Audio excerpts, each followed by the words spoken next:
Welcome to the Explainer. Today, we're setting off on a seriously fascinating trip to the heart of Rajasthan. We're going to explore a destination that perfectly blends deeply mystical, centuries-old history with the kind of hyper-practical travel logistics you actually need to get there. We are unpacking the incredibly powerful and highly unique Salasar Balaji Temple. So, let me ask you this.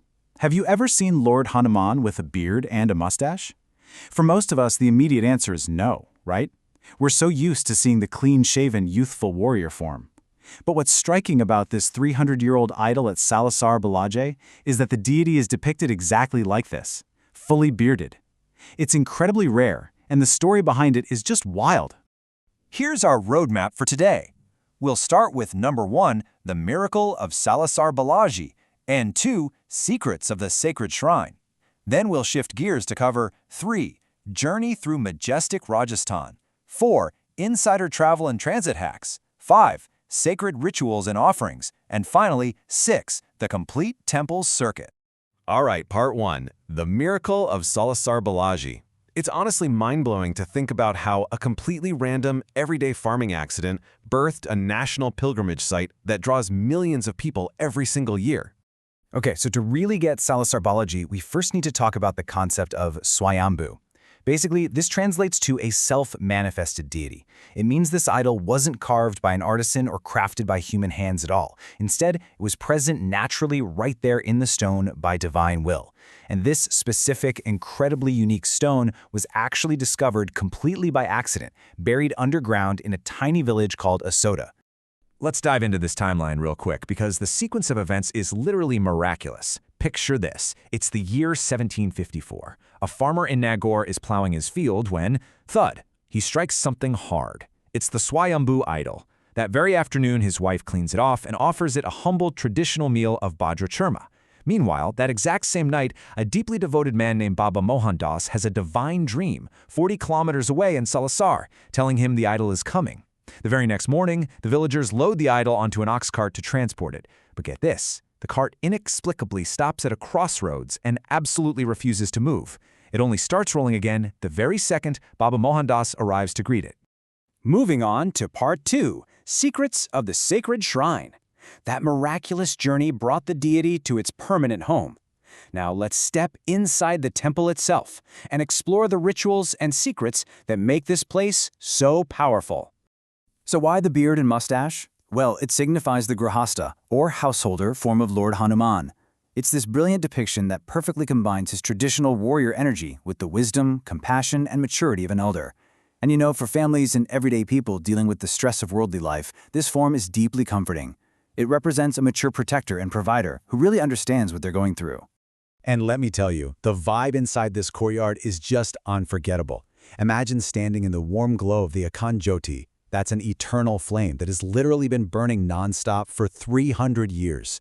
Devotees actually take the holy ash from this fire to ward off negative energy. You'll also see a sacred sword, the khanda, highlighting his warrior strength, right next to this massive tree completely covered in thousands of bright red threads and coconuts left by people making wishes.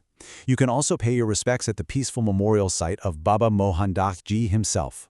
Section 3, Journey through majestic Rajasthan. Let's zoom out for a quick second.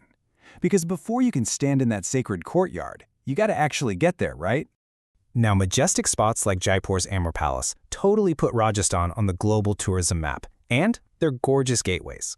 But getting to Salasar, that's a bit different. The deeply spiritual, slightly more untamed routes heading north into the Churu District require a little bit of insider knowledge so you don't end up getting taken advantage of. Which brings us perfectly to part 4, insider travel and transit hacks. I'm getting super practical here because this info is going to save you time, money, and a whole lot of frustration on your trip. Okay, pay close attention to this one. If you're taking the train, you'll probably arrive at Sujagar Station. The second you walk out those gates, boom, tourist trap. Private auto rickshaws will be right there demanding anywhere from 100 to 500 rupees for a drop to the temple. Don't fall for it. Take the insider route instead. Literally, just take a right out of the station, walk about 200 meters down the road, and you can jump on a totally reliable, government-run local bus that'll drop you straight at Salasar for a mere 30 rupees. It's a no-brainer.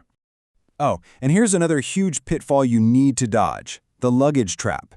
Picture dragging your suitcase or heavy backpack all the way to Gate 1, only to face a humorous but incredibly annoying rejection by the security guards. Why? Because there are 0 lockers there.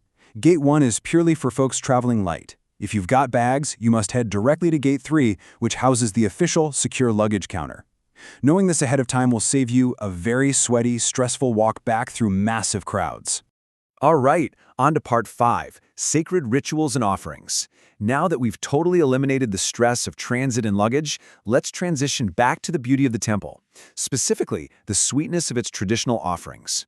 If you're looking to offer a traditional feast known as a savamani, here's how the logistics break down based on recent data. You can go with Kheer Puri for around 1,300 rupees, Halva Puri for 7,900, Laddu Puri for 11,000, or the super traditional Churma Puri for about 12,200 rupees. But here's the absolute crucial takeaway. You must book these in advance, usually a day prior or very early in the morning at the office, and they're strictly collected between noon and 2 p.m. Don't miss that window. Finally, Part 6, the complete temple circuit. Let's tie all of this together into an actual, actionable itinerary you can use on your trip. This right here is your ultimate optimized 2-hour loop to ensure you get the complete spiritual footprint. Step 1 is your core darshan at the main Salasar Balaji Mandir.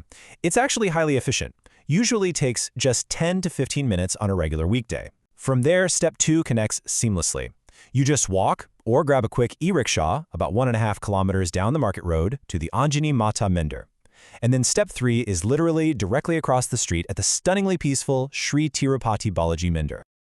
I definitely want to highlight Step 2 of that circuit really quick, the Anjani Mala Mandir. It's dedicated to Lord Hanuman's mother, and it features this beautiful 4-armed, life-size idol holding a conch and a suhag kalash. But what's truly heartwarming about this specific shrine is the local tradition.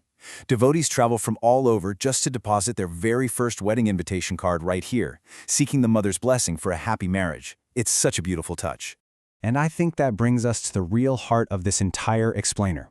As this quote captures so perfectly, when you finally stand before that rare, bearded face of Hanuman, his eyes seem to look right into you with immense warmth and, most strikingly, an expression of recognition.